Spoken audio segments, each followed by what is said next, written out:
So if we press D and we look at our helper, we see that whenever you're in Box, you have an additional type of shape modification called grid.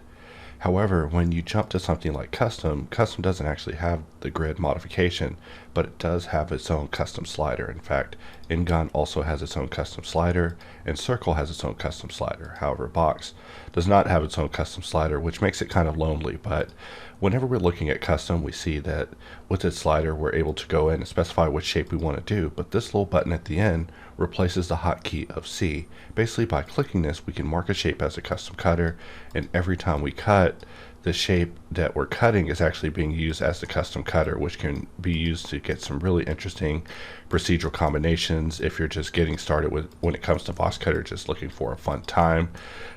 Playing with custom cutter, self-cut is just definitely one of those ways. However, it does have some more serious uses. You can also go in and just quickly remove a shape from being a custom cutter, which is just so nice because whenever a shape isn't marked as a custom cutter, you're able to draw using the Boxcutter logo. And so, however, after you draw the Boxcutter logo, more than likely your shape will revert to your previous custom cutter because there is not a condition for permanently drawing the Boxcutter logo. Typically, we assume that you only want to draw the Boxcutter logo once. It's just a test cutter of sorts, but really once you begin using it, it's probably going to revert back to your previous custom cutter.